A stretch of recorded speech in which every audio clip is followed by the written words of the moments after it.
So hey guys, welcome back to your own channel. So FunTech with कमक्ष में आपका एक बार फिर से स्वागत है। तो आज हम बात करने वाले हैं लिस्ट एंड टपल्स की। एज यू ऑल नो कि हमने पहले काफ़ी सारे टॉपिक्स अपने कंप्लीट कर लिए, इफ एल्स यानी कंडीशनल स्टेटमेंट्स, और उससे पहले कुछ टॉपिक और थे जो हमारे बेसिक मतलब पाइथन थी वो ऑलरेडी खत्म हो चुकी है, ठीक है ना।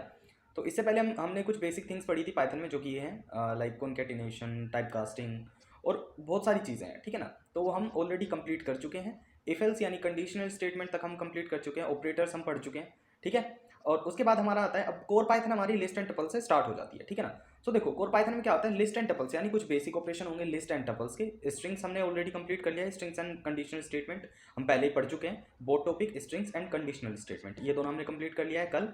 एंड लिस्ट एंड टपल हमारा आज स्टार्ट हो रहा है, जैसे कि तुम इस वीडियो में देख सकते हो। टॉपिक का नाम है लिस्ट एंड टपल्स। तो हम यहाँ पे आज लिस्ट के बारे में जानेंगे, जो भी हम आज पढ़ेंगे वो लिस्ट के बारे में होगा, ठीक है ना। सो लिस्ट क्या होती है, देखो पाइथन के अंदर कई सारी चीज़ें होती हैं। लाइक एक जब हम प्रोग्राम डिज़ाइन करते हैं तो हम चाहते हैं कि मेरे पास एक मार्क्स वेरिएबल ले लेता हूँ। Let's understand with a variable कि मेरे पास एक मार्क्स है, ठीक है ना, और कई सारी फाइल्स है, जैसे मेरे पास ये इतनी सारी फाइल्स है इधर, ठीक है ना। सो यहाँ पे क्या होगा, अगर मैं यहाँ पे कोई इंपोर्ट कराऊँ, मेरे पास कुछ मार्क्स होंगे किसी फाइल में, सो मैं उसको इंपोर्ट कराता हूँ, ठीक है ना। सो इंपोर्ट हो तो जाएगी, but there are could be possible कि वहाँ पे डिफरेंट वेरिएबल्स हो, जैसे मार्क्स इक्वल्स टू 94.5, 95.5। अब एक और वेरिएबल लेना पड़ेगा मुझे कि marks 2 equals to 78.3 we can assume, और marks 3 equals to 45। Okay, so इसको भी हम फ्लोट वेरिएबल में चेंज कर लेते हैं।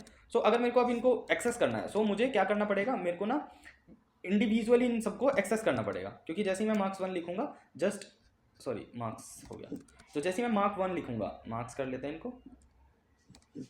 हाँ, जैसे ही मैं मार्क 1 लिखूंगा तो ऐसे ही मेरे को 95.5 मिल जाएगा। नाउ मुझे ये सब भी ऐसे ही इंडिविजुअली प्रिंट करने पड़ेंगे, बट लिस्ट में ऐसा नहीं होता। लिस्ट में हम क्या कर सकते हैं कि हम लिस्ट के अंदर एक वेरिएबल में जितनी चाहे वैल्यू उतनी हम स्टोर कर सकते हैं, ठीक है ना। सो पहले हम सीखेंगे एम्प्टी लिस्ट कैसे क्रिएट करते हैं, ठीक है ना। एम्प्टी लिस्ट कैसे हम क्रिएट करते हैं, मार्क्स एक वेरिएबल, ये नॉर्मल एक वेरिएबल नेम है, जस्ट जो हम अभी तक पढ़ते आए हैं, वेरिएबल वैल्यूज, ठीक है ना। सो ये उसी की तरह एक वेरिएबल है, ठीक है ना, हमारा मार्क्स, ठीक है। सो एम्प्टी लिस्ट, ये हमारी एम्प्टी लिस्ट है इस टाइम।